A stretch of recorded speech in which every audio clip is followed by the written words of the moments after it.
To Karwar हांगा दापट म्हणटा ते एक्सिडेंट जाला. एक्सिडेंट जावपाचें कारण एकटो टू व्हिलर स्कुटरीन मोटरसायकलीन कारवार वतालो आनी ह्या वेळार हांगा रस्त्यार आशिल्ली गोरवां अकस्मात रस्त्यार आयिल्ल्यान मोटरसायकलीचो धपको जो आसा तो गोरवांक आपटलो आनी ताजे शिंग ताका हांगा भरिल्ल्यान बरीचशी डॅमेज जाली. त्या वेळार थळाव्या गांवचे लोक हांगा येवन तांणी रोखडोच 108क फोन केलो आनी 108 घटनास्थळी येवन ताका हांगच्यान गाडयेन घालून सद्या काणकोणाक व्हरतात.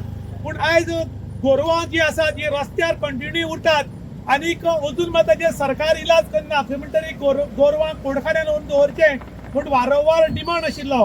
पयरूच झेडपीचें इलेक्शन जालां आनी नरून निवराचीत आमचो झेडपी मेंबर अजीत लोलयेकर निवड जाल्यान ताणें हीच खंत व्यक्त केल्ली की गोरवांक लागून खुबशे लोक मरतात आनी ताका लागून जातले बेगीन हांगा कोडखाना करचो म्हूण. ताका लागून लोक आतां मागतात की जातले बेगीन सरकारान हांगा लक्ष घालचें आनी कोण तरी एक्सिडेंटान मरतात किंवा हातपाय मोडटात तांकां साल्वार करचें अशें म्हणून आतां लोक डिमांड करतात. इन गोवा खातीर निशांत प्रभू गांवकार, काणकोण.